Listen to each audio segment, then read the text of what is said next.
আজি বিশ্ব ড্ৰাগছ বিৰোধী দিৱস। সমগ্ৰ বিশ্বতে নিচাজাতীয় সামগ্ৰী অবাধ প্ৰচলন তথা ড্ৰাগছৰ লগত বিভিন্ন অবৈধ সৰবৰাহে এক ভয়াৱহ ৰূপ লৈছে। জনসাধাৰণক ড্ৰাগছ আৰু নিচাজাতীয় সামগ্ৰীসমূহ লগতে সৰবৰাহৰ বিৰুদ্ধে সজাগ কৰিবলৈ নিখিল ভাৰত যুৱ ফেডাৰেচন আৰু নিখিল ভাৰত কৃষক সভাৰ তিনিচুকীয়া জিলা সমিতিৰ উদ্যোগত আৰু লিডু মহাবিদ্যালয় সহযোগত আজি মাৰ্ঘেৰিটা লিডুত মহাবিদ্যালয় সভাগৃহত আন্তঃৰাষ্ট্ৰীয় ড্ৰাগছ আৰু অবৈধ সৰবৰাহ বিৰোধী দিৱস পালন কৰা হয়। AIYFৰ তৰফৰ পৰা লিডু কলেজ কৰ্তৃপক্ষ বিশেষকৈ ডক্টৰ উপাধ্যায় ডাঙৰীয়া আৰু লিডু কলেজ IQAC তেখেতসকলক আমি অতি অন্তৰৰ পৰা ধন্যবাদ জনাইছোঁ আমাক এই অনুষ্ঠানটোৰ সহযোগিতা কৰাৰ কাৰণে। মোৰ বৰ বিশেষ ক'বলগীয়া নাই, ছাৰে অলৰেডি কৈছে। মই খালি এটা কথা ক'ব বিচাৰিছোঁ যে ইয়াৰ লগতে ড্ৰাগছৰ সমস্যাৰ লগতে আৰু বিভিন্ন ধৰণৰ সমস্যা জড়িত হৈ আছে, যেনে চুৰি ডকাইতি ৰেপ পৰ্যন্ত হ'ব পাৰে, বিভিন্ন ধৰণৰ কথা আছে। সেইকাৰণে আমি আৱেৰনেছ প্ৰগ্ৰামটো সঘনাই পাতিব লাগে। অকল এদিনেই অনুষ্ঠান এটা পাতি শেষ কৰিম বুলি ভাবিলে নহ'ব। দ্বিতীয় কথাটো হ'ল আমাৰ দীৰ্ঘ দিনৰ পৰা দাবী এটা আছিলে যে লিডু চকী আৰক্ষী আউটপোষ্ট সেইটো ষ্টেচন হ'ব লাগে, পূৰ্ণাংগ ষ্টেচন হ'ব লাগে। ইতিমধ্যে আমি গম পাইছোঁ, জানিবলৈ সুখী হৈছোঁ যে অসম চৰকাৰে ইতিমধ্যে কৰিছে, এই পূৰ্ণাংগ ষ্টেটাছ দিবলৈ বা পুলিচ ষ্টেচনৰ ষ্টেটাছ দিবলৈ সিদ্ধান্ত লৈছে। আমি শলাগ লৈছোঁ সেইটো, আৰু আমাৰ ভাবে এই অঞ্চলটোৰ বাবে এইটো ডাঙৰ পদক্ষেপ বুলি ভাবোঁ। ধন্যবাদ। এই 26 জুন 2025 তাৰিখে ইণ্টাৰনেশ্যনেল ড্ৰাগছ এবিউজ ডে। গতিকে এই উপলক্ষে নিখিল ভাৰত কৃষক সভা আৰু লগতে লিডু মহাবিদ্যালয়ৰ ইণ্টাৰনেল কোৱালিটি এছুৰেঞ্চ চেল চমুকৈ IQACৰ সহযোগত এক ড্ৰাগছ বিৰোধী সভা লিডু মহাবিদ্যালয়ৰ প্ৰেক্ষাগৃহত অনুষ্ঠিত হৈ যায়। ইয়াত লিডু মহাবিদ্যালয়ৰ ছাত্ৰ ছাত্ৰী তথা ওচৰ পাজৰৰ ৰাইজে অংশগ্ৰহণ কৰে। গতিকে এই সভাতেই ড্ৰাগছৰ যি ভয়াৱহতা, আমাৰ যি উঠি অহা প্ৰজন্ম, এই প্ৰজন্ম ধ্বংসৰ গৰাহলৈ আগবাঢ়ি গৈছে, আৰু সেই ধ্বংসমুখী প্ৰজন্মক উদ্ধাৰৰ বাবে আমাৰ যি ড্ৰাগছ বিৰোধী সংস্থাবিলাক আছে, আমাৰ যি অভিভাৱক আছে, শিক্ষক সমাজ আছে, আমি সকলোৱে যৎপৰোনাস্তি চেষ্টা চলাব লাগিব। আৰু আমাৰ অকল এইটো অঞ্চলতে নহয়, আগতে আমি নগৰ চহৰ অঞ্চলত আমি ড্ৰাগছৰ কথা শুনিছিলোঁ। আজিকালি ড্ৰাগছ একেবাৰে গাঁৱৰ ভিতৰ অঞ্চললৈ ড্ৰাগছ বিয়পি পৰিছে, কাৰণ ড্ৰাগছ সকলোতে সুলভ হৈ পৰিছে। গতিকে সেই ড্ৰাগছ পেডলাৰবিলাকক ধৰি তেওঁলোকক উপযুক্ত শাস্তি, নজিৰবিহীন শাস্তি যাতে প্ৰশাসনে লয় তেওঁলোকৰ ওপৰত, তাৰ প্ৰতি আমি মত পোষণ কৰিছোঁ। আৰু আমাৰ যি ওচৰ চুবুৰীয়া যি সমাজ, সেই সমাজত এনেকুৱা অকল আজিৰ দিনটোতে নহয়, আৰু বেলেগ বেলেগ দিনতো আমি যাতে ড্ৰাগছ বিৰোধী যিবিলাক সজাগতামূলক যিবিলাক অভিযান, সেই অভিযানবিলাক আমি চলাই যাওঁ।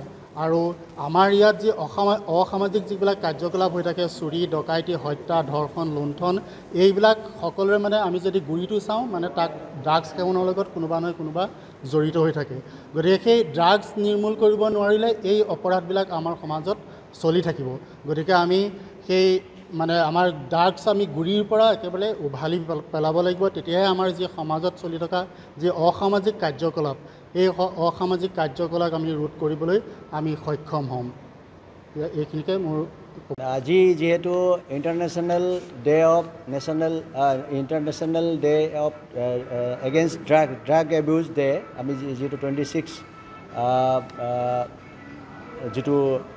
জুন, আমি বিশেষভাৱে ইয়াক নিচামুক্ত কৰিবৰ কাৰণে এই দিনটোক বিশেষভাৱে আমি উদযাপন কৰোঁ।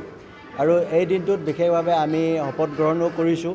আৰু ইতিমধ্যে আমি ছাত্ৰ ছাত্ৰী আৰু শিক্ষক শিক্ষয়িত্ৰী সকলো হৈ পেলাই, যিসকল আমাৰ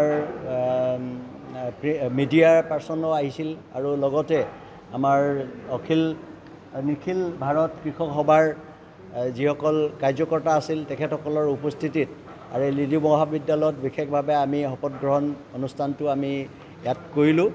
আৰু বিশেষভাৱে অসমীয়া আৰু ইংৰাজী আমি দুয়োটাতে আমি শপত গ্ৰহণ কৰিলোঁ। আৰু প্ৰত্যেকে আমাৰ যিসকল ইয়াত উদ্যোক্তা আছিল, তেওঁলোকে বিশেষভাৱে এৱেৰনেছৰ কাৰণে, সজাগতাৰ কাৰণে সকলো ছাত্ৰ ছাত্ৰীক সম্বোধন কৰিলে। ইয়াত থকা মানুহখিনিক বিশেষভাৱে তেখেতসকলে অৱগত কৰিলে।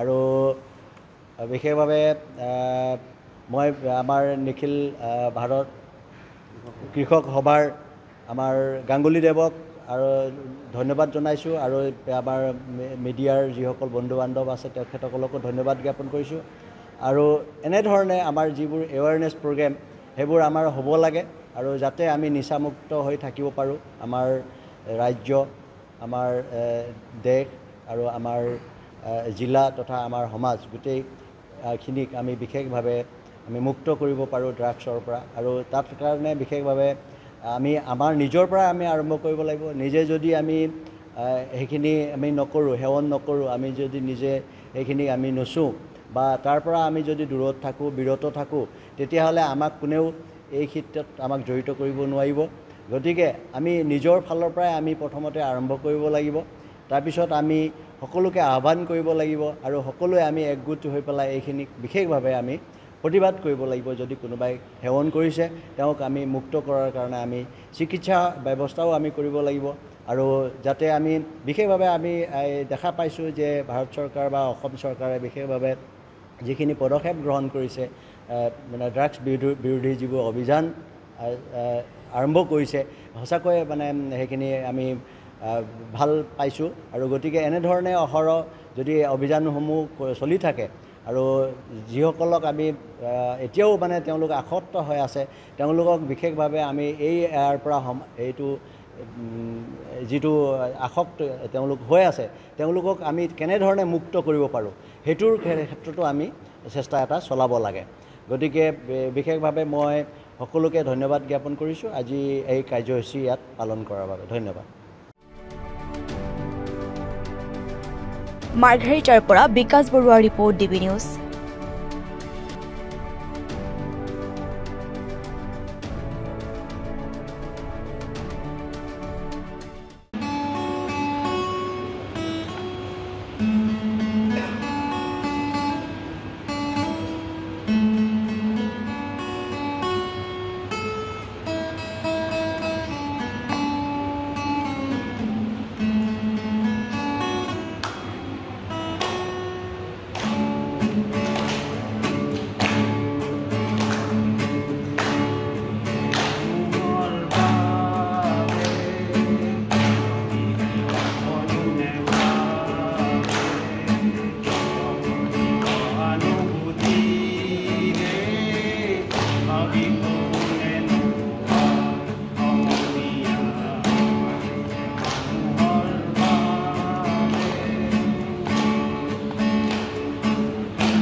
দুৰ্বল মানুষে যদি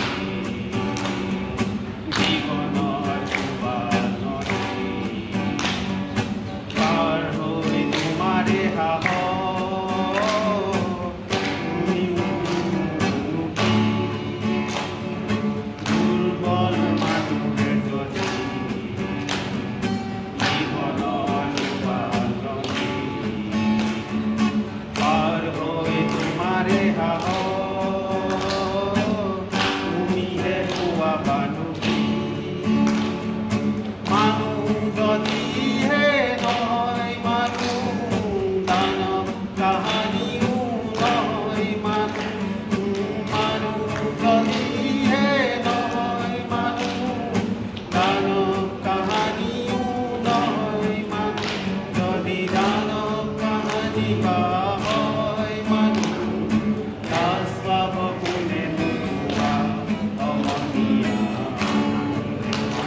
people